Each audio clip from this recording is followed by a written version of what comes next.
Welcome to Pod Save America. I'm Jon Favreau. I'm Dan Pfeiffer. On today's show, everyone seems to be doing the Trump dance. As FBI Director Christopher Wray goes down without a fight, Democrats start flattering Elon Musk, and Mark Zuckerberg sponsors the inauguration. Trump, meanwhile, admits he might not be able to bring down prices after all during his big-time Man of the Year interview, an honor he celebrated at the New York Stock Exchange on Thursday by telling Wall Street he'd cut their taxes. Welcome to your populist realignment, Dan. But first, we have some actual good news. No, stop.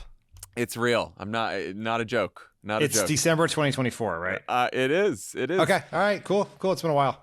The White House announced on Thursday that President Biden made history by granting clemency to nearly 1,500 people and pardoning 39 others, the largest single-day clemency action in modern history. The 1,500 number is people who had largely been living out lengthy sentences in home confinement because of the pandemic and already had been reintegrated in their communities. Those sentences were commuted. The 39 pardons went mostly to people convicted of nonviolent drug offenses when they were younger and who have since turned their lives around. What do you think of the move? Pretty good, huh? Love it. It's great. I saw that this morning when I woke up way too early as usual, and it was great news. And it's sort of what we've been waiting for. Like every time you have a transition from the president of one party to the president of the next, the outgoing president it's like furiously spends that last 2 months trying to get as much done as they possibly can, fireproof their accomplishments, use the powers they have, and pardons is a big part of it.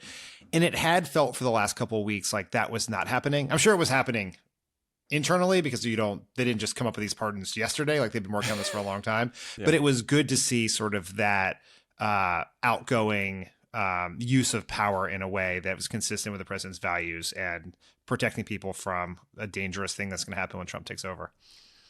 In the statement, White House also said that there would be further action in the days to come.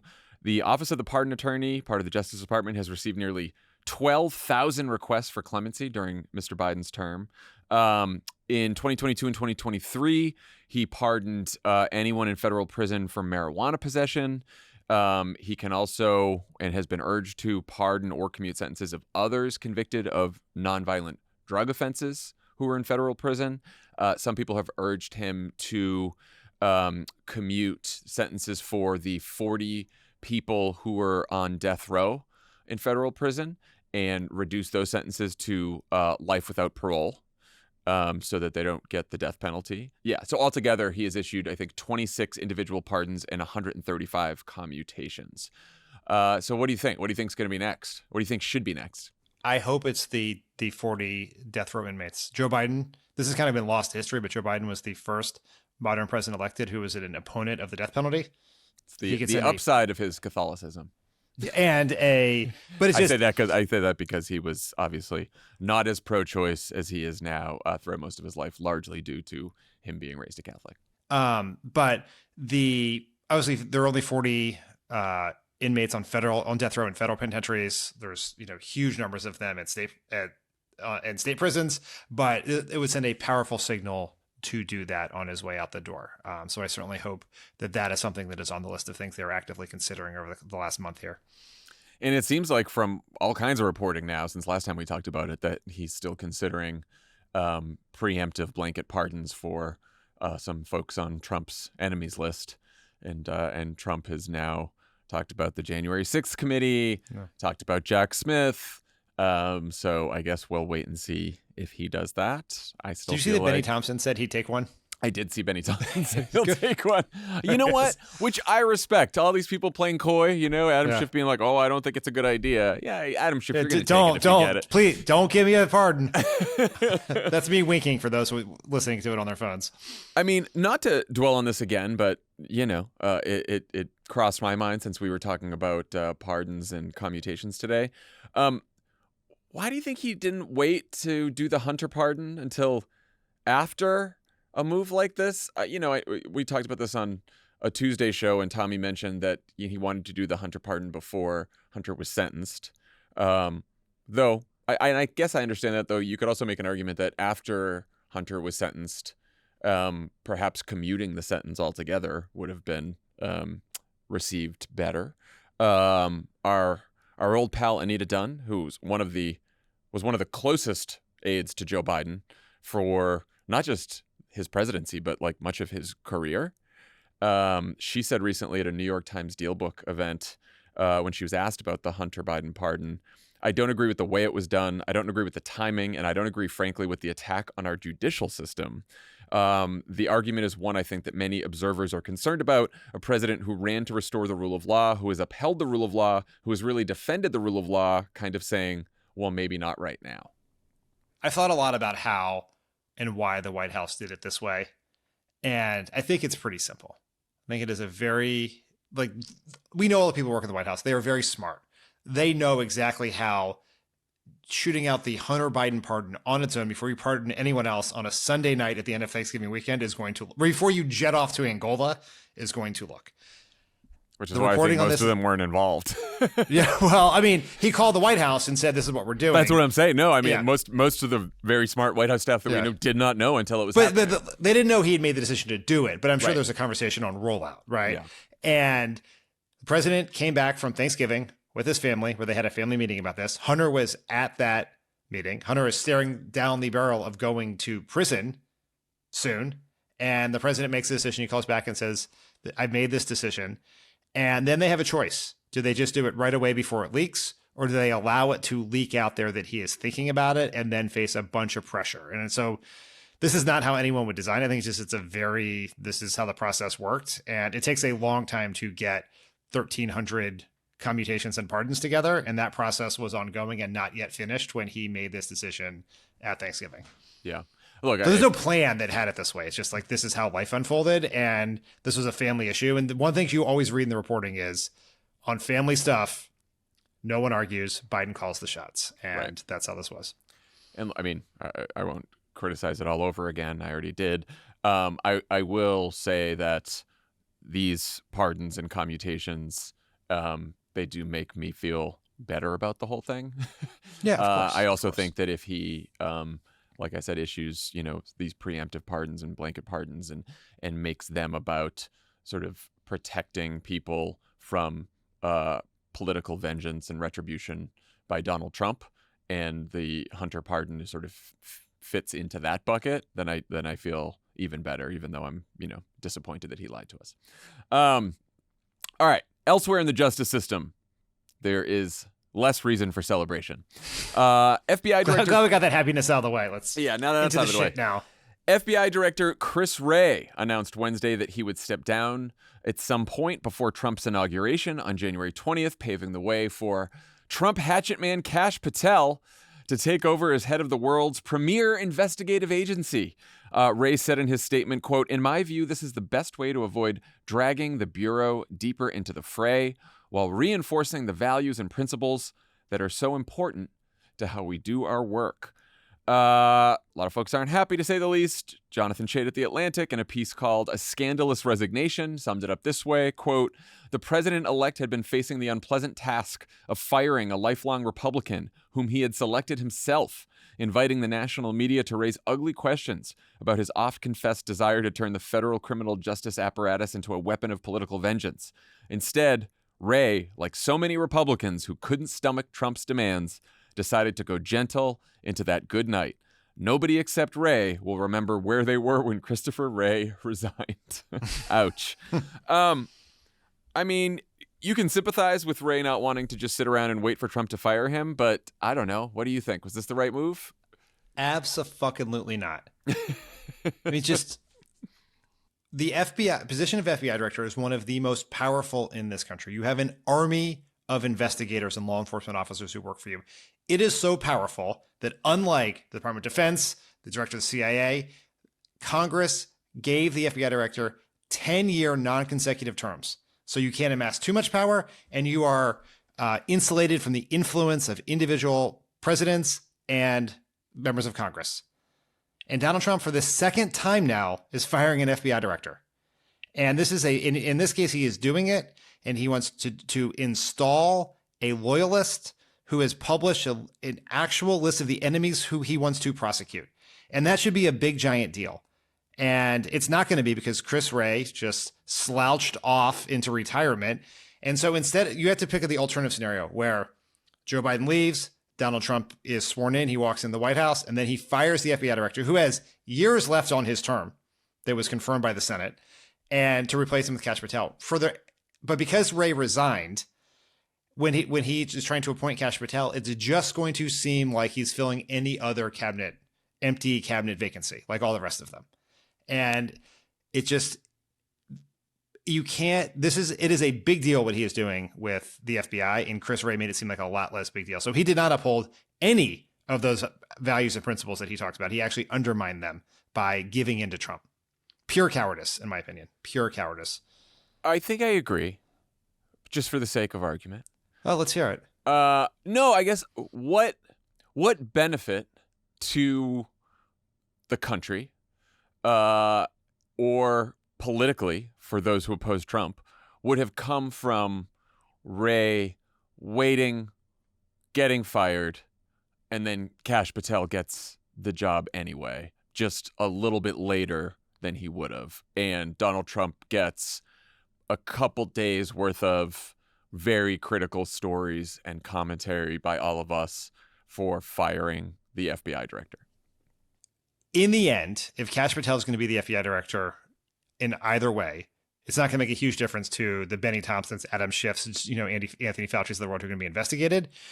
But it is a chance to grab the nation's attention for just a moment to show how dangerous this is. Because as we're going to talk about on this podcast, we all ran around for a year and a half saying that Donald Trump was an existential threat to democracy. One of the reasons he was an existential threat to democracy is because every fucking morning before breakfast, he announced on Truth Social that he was going to investigate all of his political opponents, in which we said was fascist and authoritarian and dangerous.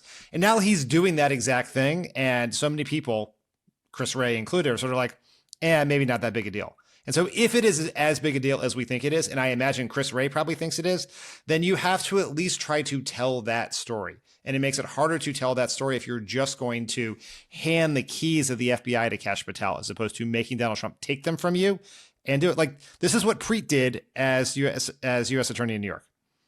He made Trump fire him. Yeah. And that was a big deal. And firing the FBI director is a huge deal. And it should get that attention, and it won't because of Chris Wray. My first reaction was like sort of the way he left, like less about I'm quitting, you're firing me, and the difference between that, and more about like Chris Wray, I think, has an obligation, whether he does it after he leaves or now, or if he had waited and got fired. But he has an obligation, I think, to let people know that he did a good job. And the reason he's being fired is because he carried out his duties to investigate the President of the United States for stealing classified information. And that's why they went to Mar-a-Lago. And he, by the way, retrieved classified information that the president had stole, the ex-president at that point had stolen, and then refused to give back and obstructed justice. Like, I do think that a defense of the Bureau and the Bureau's actions over the last several years, and just making sure people know that they played it pretty fucking straight over the last several years after he was appointed by Donald Trump and is a Republican himself. I do think he has an obligation just for the public to know that. And if people don't care, then they're free not to care. But might as well tell that story. I'm sure we'll get to read it in a book coming out in October 2025. Maybe he can do a press conference with Jim Comey. Maybe they can do one. I'll send him an invite link to Substack, see if he can get started early. Also, I think JVL made this point in his newsletter today at the Bulwark, that anything that the people who oppose Trump, or at least the people who want to defend our democratic institutions, anything they do to sort of delay Trump and his minions from doing what they want to do is a good thing. And so Kash Patel getting in earlier than he would have if we had to go through Chris Wray getting fired, it would have been nice. Would have been nice to any delay tactics here are probably helpful. So that's I have not heard a really good argument for for Chris Wray doing it the way he did, but maybe he'll speak up soon. One factor that seems to be making the Wray news tougher to swallow is that it's not just Wray. Obviously, you and Melissa talked about Wednesday. Jack Smith also made the decision to resign rather than get fired. And in general, it seems like a lot of big players, corporations, media outlets, even some elected Democrats, are employing a kinder, gentler approach to Trump's second term so far. Here's an incomplete accounting from just the last few days. Meta gave $1 million to Trump's inauguration after Mark Zuckerberg had dinner with Trump. Amazon giving $1 million too. Thanks, Jeff Bezos. The CEO of Time, the magazine which just named Trump Person of the Year, accompanied him to the New York Stock Exchange and started clapping and chanting USA, USA when Trump rang the bell. The fuck? Democratic Senator John Fetterman joined Truth Social and said that not only was the Hunter Biden pardon correct, but that Trump deserves a pardon too for his conviction in the Manhattan case. And other Democrats like Congressman Richie Torres and Senator Richard Blumenthal have been praising Elon Musk, with Blumenthal calling him the tech industry's, quote, champion of free speech. Ro Khanna has said he's been trading texts with Elon and called him an extraordinary entrepreneur. They said he also was clear with him where he disagreed. Fetterman compared Elon to Tony Stark. So, a lot of cliches you could reach for here. If you can't beat him, join him. Discretion is the better part of valor. Better to be at the table than on the menu. What do you think is going on here? And obviously, all the different people I just mentioned there, they could all have different motivations. There could be different degrees of kissing Donald Trump's ass and Elon Musk's ass. No. But what do you think's going on here? So let's probably try to separate this out into a couple groups. Yeah. There are corporations which are staring down the prospect of an all-you-can-eat buffet of corporate greed under Donald Trump. Less taxes, which we'll get to. Yeah. We're getting to that. Less regulation, just fucking pay to play left and right. And they are chomping at the bit.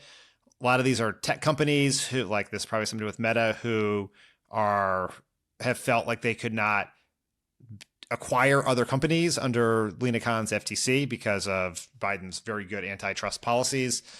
So the corporations they're going to be Donald Trump's friend because Donald Trump's going to do what they want. And I think if they think, and they know if you're friends with Donald Trump, he is like an old school corrupt politician. If you're friends with him, he will hook you up with some government contracts, some other stuff. Then you have Democrats who are trying to figure out how to deal with Elon Musk as a public figure, someone who is quite popular with a group of voters that we lost, right? Namely young men. And that in understanding that he is a world famous, very successful business person. And he has taken on a task. And I think that and I think Ro Khanna in particular is probably pretty smart about this. And he has a relationship with Elon from a long time in California.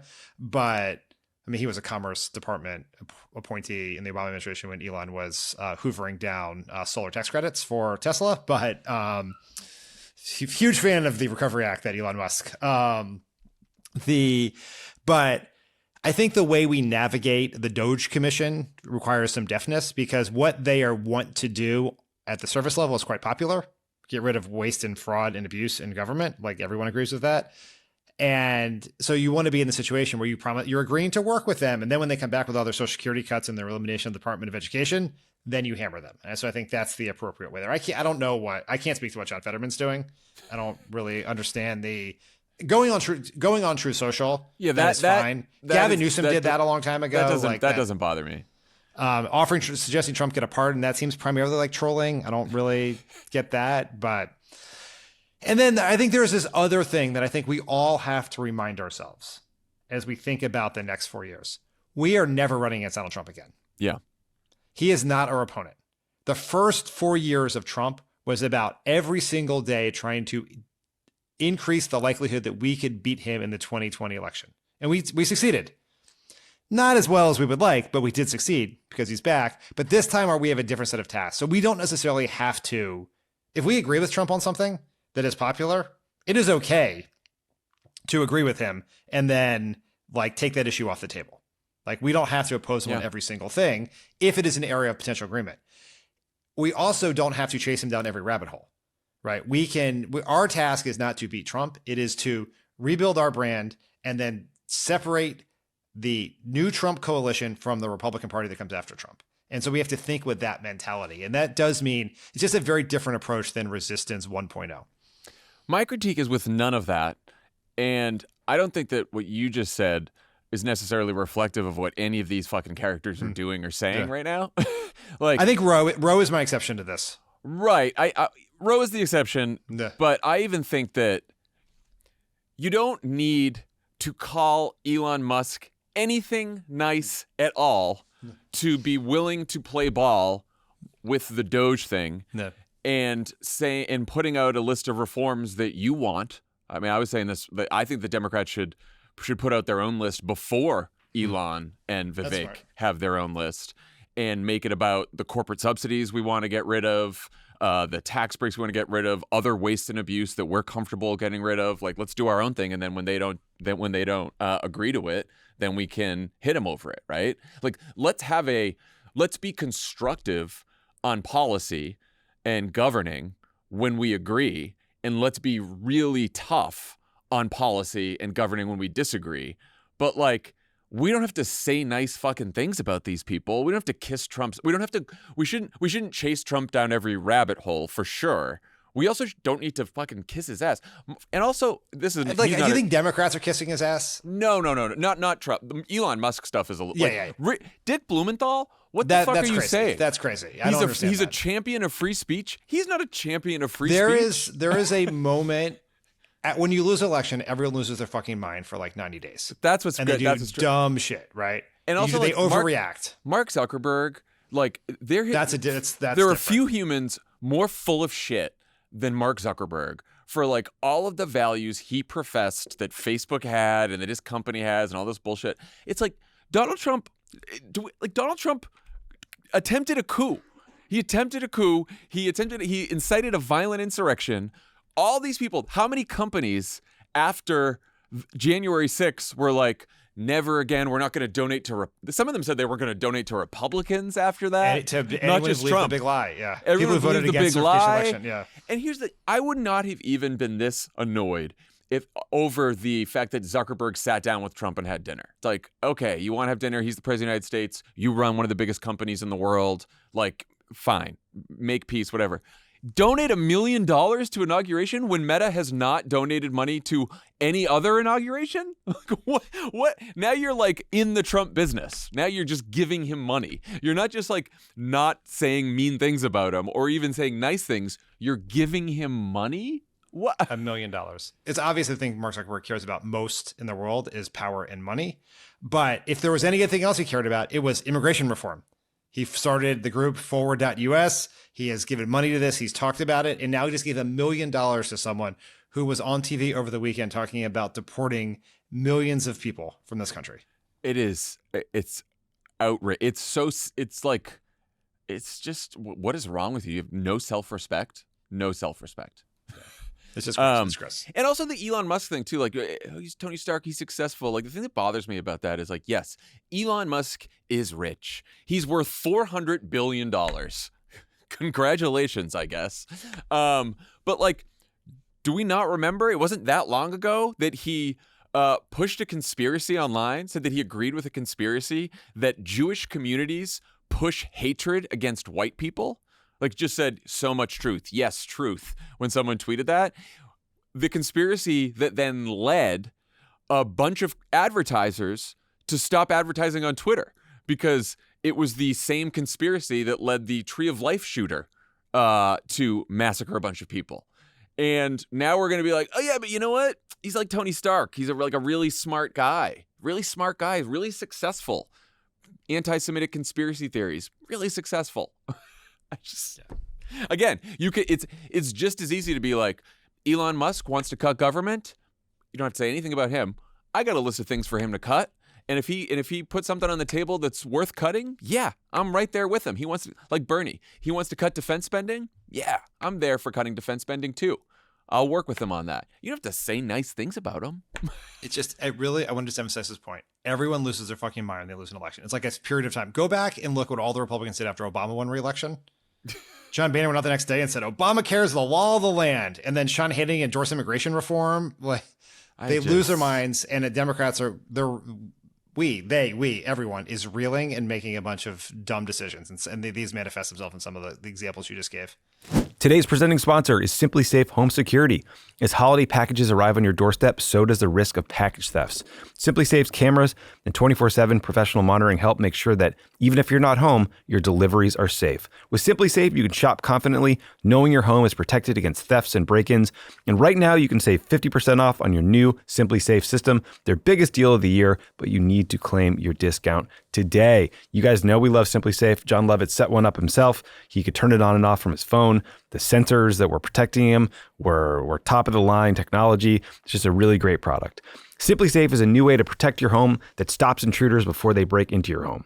Old school systems only take action when someone is already inside your house, and that's too late. Simply Safe's Active Guard outdoor protection changes the game by preventing crime before it even happens. If someone's lurking around or acting suspiciously, these agents see them in real time, talk to them directly, set off your spotlights, and even call the police before they've had a chance to break in. Plus, there's no long-term contracts, no cancellation fees, and it's around $1 a day for all this protection. Simply Safe is extending its massive Black Friday deal for our listeners. This week only, you can get 50% off any new system with a select professional monitoring plan. This is your last chance to claim their best offer of the year. Head to simplysafe.com/crooked. That's simplysafe.com/crooked. There's no safe like Simply Safe.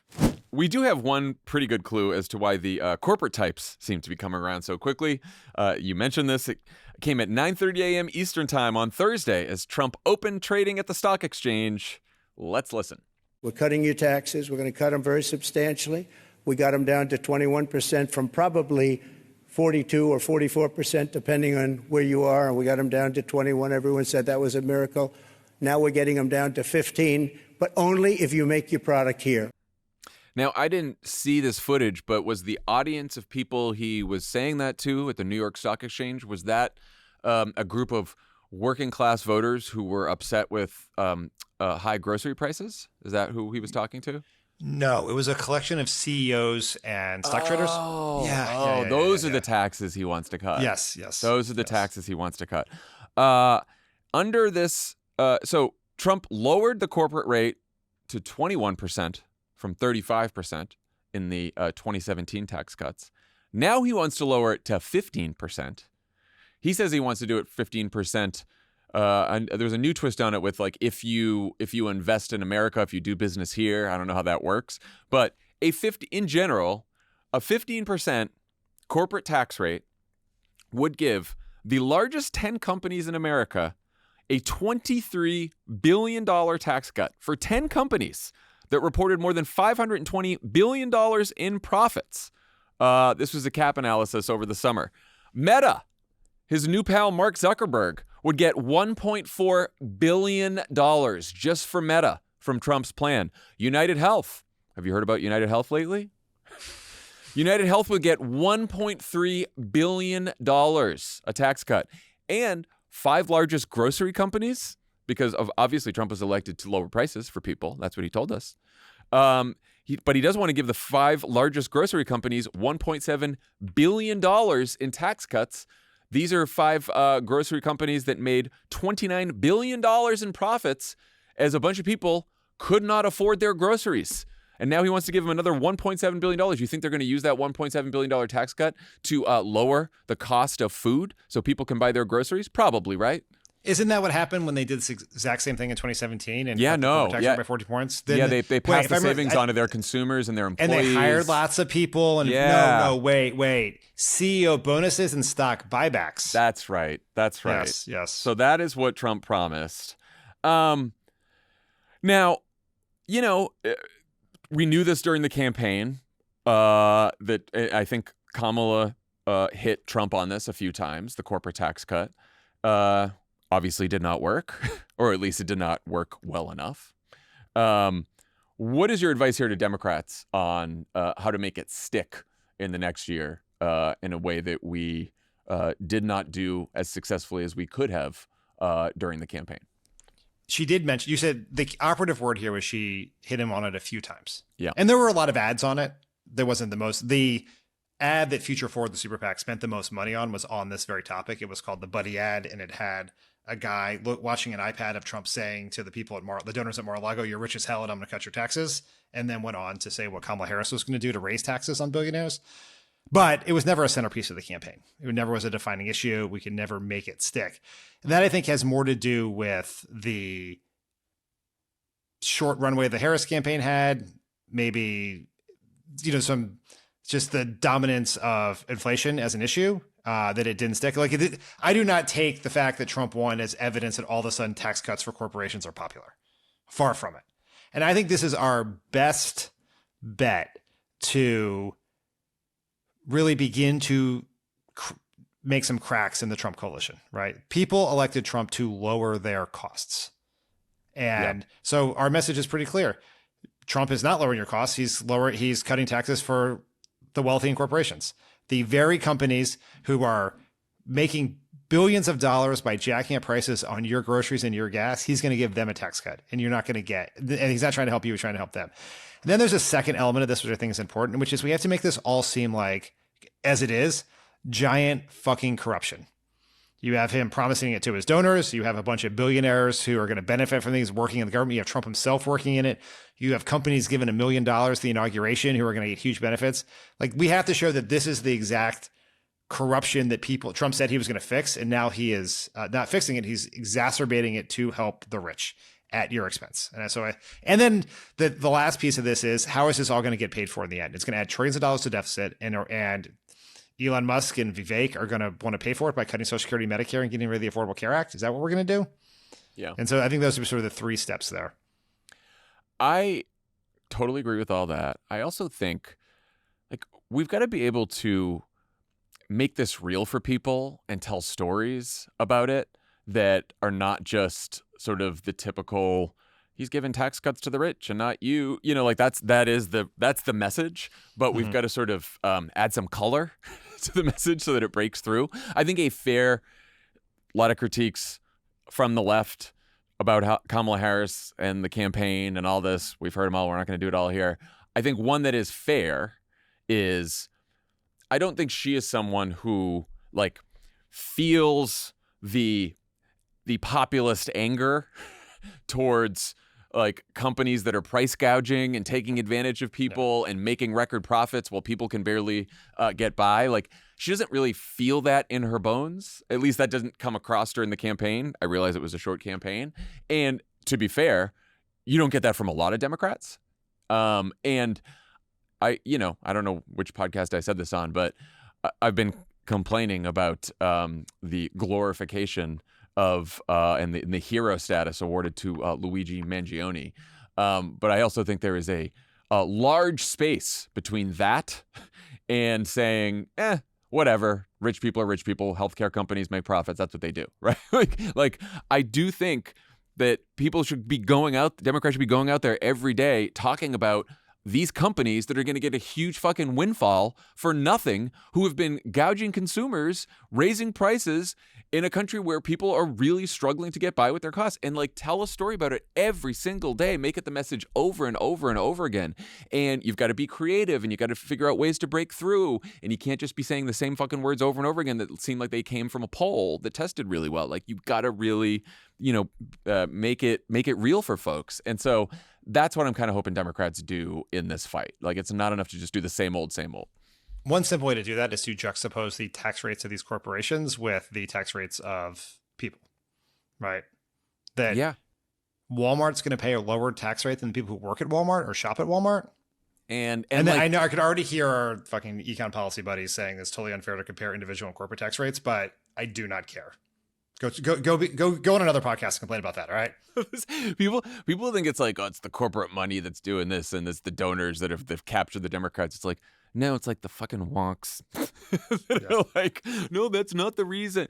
We know all the reasons why, that we know that corporate greed is not the only reason that people are struggling to get by. We know that. But it is disgusting that people are getting tax breaks, CEOs, executives, shareholders, when so many people are struggling. and we're still dealing with high prices. That is fucking it's crazy. So, but like, it should feel crazy to the Democrats going out there and talking about it, and it should feel like it is a mission and that they are like offended on behalf of the American people by it. And that's the kind of energy I think we need in this fight. The people who decided this election for Trump did not send him to Washington to cut taxes for corporations. No, they're going to be fucking shocked that that's one of the first things he does. Well, look, I've seen the polling on this, right? Like, tax cuts for the 1% for billionaires, like, they are less popular sometimes than corporate tax cuts, because what they try to do when they talk about corporate tax cuts is say, well, it's a lot of small businesses, and when you give them tax cuts, then they create jobs. And so if corporations are doing well, then they hire more people, and then wages go up, and like, they do this whole fucking song and dance. I really think you got to hammer the fact that, like, we're talking about some of the most profitable corporations in the country who, last time they got this tax cut, used it to enrich their executives and their shareholders, and did not do anything about prices, and did not hire more people, and did not raise wages.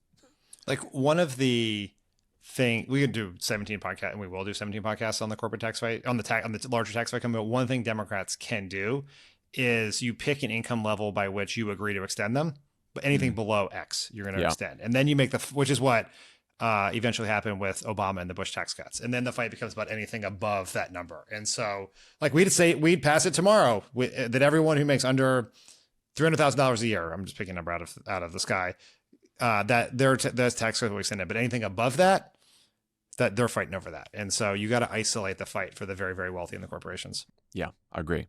Well, speaking of that, so part of the Time Person of the Year routine is you sit down for a lengthy interview with the magazine, which Trump did at Mar-a-Lago in late November. It just was released on Thursday, so it's a little dated, but interview's very long. Most of it wasn't very newsy, but few notable things we hadn't heard before. At one point, the reporters asked Trump, quote, "If the prices of groceries don't come down, will your presidency be a failure?" And his answer, "I don't think so. Look, they got them up. I'd like to bring them down. It's hard to bring things down once they're up, you know? It's very hard."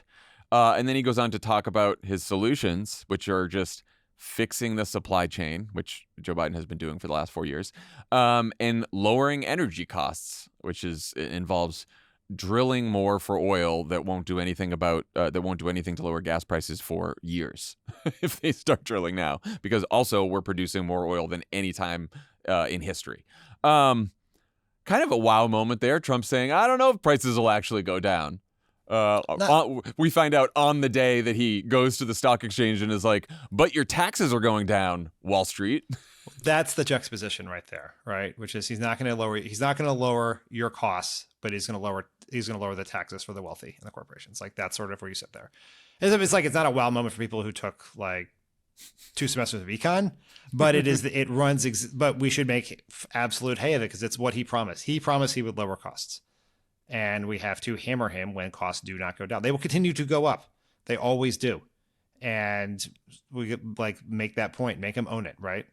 Yeah. And I think we need to come out with some plans of our own to lower costs for people, and do so in a way that is, achievable, real, that are paid for, that isn't just government spending money, but also sort of regulating companies and making companies actually like do well by their workers, right? Like, I think that there's a good progressive populist agenda here that also like makes sense to most Americans, that we should be pushing here. But I don't know. What do you think? I don't know what the answer. Yeah, we should have plans. Sure, we should have plans. But we need a simple idea that would also probably anger the econ nerds, but that, like, I think it's sometimes that we don't understand the power of symbolism in our ideas, and we're more focused on the substance. It's like, yes, we're going to have a 12-point plan and it's going to do all these things. And it's just like, like Trump building the wall and getting Mexico to pay for it. Like, the voters know that was an absurd thing, but it sent a signal about them. So what, like, the wealth tax was an example of an idea that tells a story about who you are more than the specifics of the policy. And so I think we need some things like that. I mean, Kamala Harris is enforcing the law against companies that price gouge which I know she sort of backed away from for parts of the campaign, was one of those things, right? Where it's like, it's not going to pass your Brookings test over, is it going to solve all the problems, blah, blah, blah. But it sent a signal that about who she is and what she would fight for. And I think we need to sort of think in some big picture, less white papery ideas on how to do this. Well, I think part of it is these ideas need to be paired with like who we're holding accountable. And because I think that sometimes it's just like it's a positive agenda, which is great, but I think it feels more urgent and is more appealing to people when you also talk about how, you know, these big companies and CEOs and everyone are like making money hand over fist and are more profitable than ever before. And so, and you're not, and you're still struggling. And so we're going to help you, blah, blah, blah, and make sure that they're paying their fair share, blah, blah, blah, you know? Yeah, we need an enemy. Reporters asked Trump whether it's a conflict of interest to let Elon Musk oversee the budgets of agencies that could grant huge contracts to his businesses. Trump said, "I don't think so," and added, "I think that Elon puts the country long before his company. I mean, he's in a lot of companies, but he really is, and I've seen it." Okay. You think this matters to people? Elon's getting to regulate his own businesses, and might some of his budget cuts might affect his biggest competitor, NASA. Like what? I think there is a chance that people think Elon is so rich that he doesn't care about money. They sort of felt that way about Trump in some ways. But I don't think we should accept that premise of that argument. And I believe that our best argument against Trump and Republicans is corruption. It's all corrupt. This is so fucking corrupt that the richest man in the world spent over $100 million to get Donald Trump, $200 million to get Trump elected, and is now going to get billions of dollars in tax cuts and gets to pick the people who regulate his companies. Like, tell that story. And you can go down the line with all of Trump's appointees, the people who are in and out of government, David Sachs, who invests in a whole kinds of companies, being the AI and crypto czar, all of these things that tell that, like, this really is, you know, I don't know if you listen to Rahm Emanuel on Ezra's podcast. I'm almost. You're taking it. You're taking a small doses. It's been out for weeks. You're just doing it. I think you told me you were busy. starting. I've been doing a lot of stuff. Yeah, I think you just like, I love Rahm. Can you use it? Sorry, you're just like, I can only take Rahm in 7-minute doses at a time, so it's gonna take basically yes 10 days to get through it. I'm at the part where Rahm, you know, is talking about the Bill Clinton 1992 New Hampshire. The hits I've taken are nothing like the hits your family's taken. I'm like, oh man, we're here now. You're about 3 minutes away from a Obama reference that's going to feel equally dated to a lot of people who listen to this podcast. Cool. Great. But Rahm used the term that the Oval Office is eBay. Now that is not the term I would use. Also, so Rahm. That's such a Rahm. It's like a 90s term. Yeah. But that is gave him that line. Right. That is the image. He might have given that line in 1998. But the image that we want to sell is that these people are all fucking corrupt. That they are all making money hand over fist at your expense. You got all these rich people in there doing it. They're getting tax cuts for themselves. They're picking the regulators. They're getting away with stuff you could never get away with. And if we can tell that story vividly, I think we really do have a chance to reverse the politics on a lot of this. I think there's something that we need to add to the corruption message, because I think if you told most Americans that Trump and all of his goons in the White House are using it to enrich themselves, but also you're getting richer too, and your costs are going down, or you're getting a tax cut, or you're getting something, then people will be like, yeah, it's not great that they're doing that, but honestly, kind of figured that was the case when we elected him, and I'm getting my, like, it almost goes back to the famous ad, you know, Kamala's for they, them, and Donald Trump's for you. Like, we've got to make it seem, which is going to be the reality, that Donald Trump and Elon Musk and all these idiots, they're just there for themselves. They are just there to take care of themselves, their businesses, their people, and everyone else is getting screwed. Like, that's the corruption, I think, that really gets people pissed, and not just the like, yeah, we're making a lot of money, but so are you. Everyone's making money. It's great. Well, I mean, that's where the prices matter, right? The corruption message is going to matter more, just like people turn against the wealthy, like in Occupy Wall Street, they turn against the poor and people on government assistance in times of economic strife. And if the prices really don't go down and people continue to be angry and dissatisfied about the economy, they're going to have much less tolerance for these guys fucking throwing parties for themselves in the Oval Office with just lighting money on fire. Yeah. One of the exchanges that got the most attention was a question about trans rights and so-called bathroom bills. The reporters reminded Trump that he said in 2016 that trans people should be able to use whatever bathroom they want, and asked whether he still felt that way. And Trump said, quote, "I don't want to get into the bathroom issue because it's a very small number of people we're talking about, and it's ripped apart our country." And he added, "We're talking about a very small number of people, and we're talking about it, and it gets massive coverage, and it's not a lot of people." Reporters then brought up the House bill to ban Sarah McBride from women's bathrooms, but instead of asking whether he supported that bill, they asked whether he agreed with Sarah that we should focus on bigger issues, and he said yes. And then they asked about the anti-trans ad that the campaign ran, and he didn't take the bait there either. What did you think about his answers on this? Do you remember in the primary when Trump would go to rallies and he would be like, every time I bring up the trans issue, you guys all applaud, so I keep bringing it up, right? Like he was sort of mystified by the power of it. So I think it is something that he has followed. Unlike immigration, this is not an issue that has been a long cause of his. He just is sort of following the applause in the room. I think it's fucking gross to say, oh, it doesn't matter, oh, it's not a big issue after you mentioned it all the fucking time on the campaign trail in the grossest, most bigoted way possible. I generally think he also was probably surprised to be reminded that he said that about bathrooms in 2016 or whenever he said that. And so he's just now trying to square all the circles in his little head that I was right then, I'm right now. And then they gave him an obvious out by the way they asked the question about the Sarah McBride statement. So he could just push him both aside and not really have to answer. I will say, like, even if Donald Trump himself does not want to spend a lot of time focusing on trans rights, and not a lot of time, beating up on trans people like he did during the campaign, cynically. I do think this is an issue that's going to come to him, and Democrats are going to have to still deal with. It's not just we're going to argue about it past the campaign. We're going to argue about it in the context of the campaign kind of thing. I spoke to a Rolling Stone reporter, Jal Holzman, who wrote it's a really great piece that everyone should, and it's an important piece that everyone should read, about how this is going to come up in Congress, which is that Republicans want to do a Hyde-like amendment that will withhold government funding from any healthcare provider that gets money from the federal government, to make sure that they do not provide any gender-affirming care. So just like now, the Hyde Amendment is, federal money cannot go to any provider, any hospital that performs abortions. That's why a lot of that's why a lot of hospitals do not perform abortions, why there are abortion clinics, because of the Hyde Amendment. And they want to do something like that for gender-affirming care.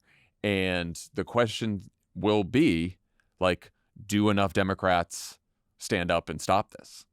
And I think it could not just be done through reconciliation. I think you would need to overcome a filibuster in the Senate to actually get this done, because that's the same thing with the Hyde Amendment. You can't get rid of that through reconciliation either. So you can't just do 51 votes in a budget bill. So I think we would have the votes to stop it. But you could imagine the argument from Republicans, and then you can see what Trump will do, which would be, well, no, taxpayers shouldn't fund gender-affirming care. Taxpayers shouldn't do this. And what do you think? Like, how do you think Democrats respond to that? Because I think this is one where, fuck the polls on this. Like, we just, that is, you got to stand up for it. And I think what we have to do is figure out a way to message it so that it is as popular as possible, even knowing that it may not be a majority position, and that they might think that this is a wedge issue that helps them politically. I think, and this goes to one of the lessons of how how trans issues played out in the campaign, which is you have to engage. You can't ignore them, and you have to engage by going bigger. Because when you get to the bigger issues of human rights and civil rights and treating people with tolerance, we have the high side of the argument, both morally, obviously, but also politically. And when Republicans are able to narrow focus it around sports teams, bathrooms, the taxpayer funded surgeries and the infamous ad, then they often win that. And so we should absolutely take it on. We should it would be so demoralizing to people in our party if Senate Democrats were unwilling to use the filibuster to stand up to protect us. Yeah. And I will say, for, in the piece, Holzman, was expressing the concern of a lot of activists and groups that, like, maybe, there's not enough Democrats to stand up on this. I do think the one silver lining of the Democratic caucus right now in the Senate, which is, it's quite safe. It's quite safe. I was going to say, yeah. It is more. We lost Manchin, we lost Sinema, we also lost the majority, but the people left are like mainstream to progressive. Like, we don't have a lot of centrists and center right folks in the caucus anymore, and so I do expect that the senators will stand up for that. But it's something that's coming, and people should prepare for it so that they don't just it doesn't surprise everyone, and And then I 100% agree with that. I do, maybe this is naive on my part, but I do believe that Senate Democrats would would stop this. Yeah. The other thing is, what Donald Trump says on trans issues is also not that important, because what you have to really watch is what's going to happen in his administration. Yes. With Project 2025, which basically compared being trans to pornography.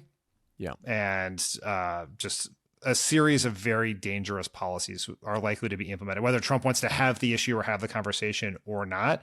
And we're going to have to fight every single one of those that we can, politically, at the ballot box, legally, et cetera. Well, and this is an issue that's come up right now, even before Trump takes office, because the defense authorization bill, Mike Johnson slipped in a provision that said the children of service members are not allowed to get gender-affirming care through the coverage that their parents get by being in the military. Most Democrats in the House revolted against this. Obviously, we didn't have the votes because the Republicans control the House. So now that goes to the Senate, and I don't know what's going to happen there. But these are the kind of things that they're going to try to do. They're going to try to chip away at trans rights and gender affirming care bit by bit. And then I think test Democrats to see if they stand up for it. And if they do, then say, oh, see, they're still obsessed with the trans issue. They lost on it, and they're still obsessed with it. Like, that's what they're going to do. So this is one of the things. There aren't a lot of benefits to being in the minority, but one of them is that you can just do the right thing sometime. Yeah, that is correct.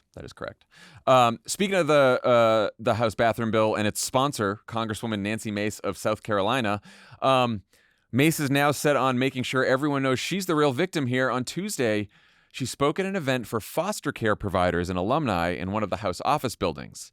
This is a wild story. A foster care advocate apparently came up to her after she spoke and said something about how trans kids need advocacy too.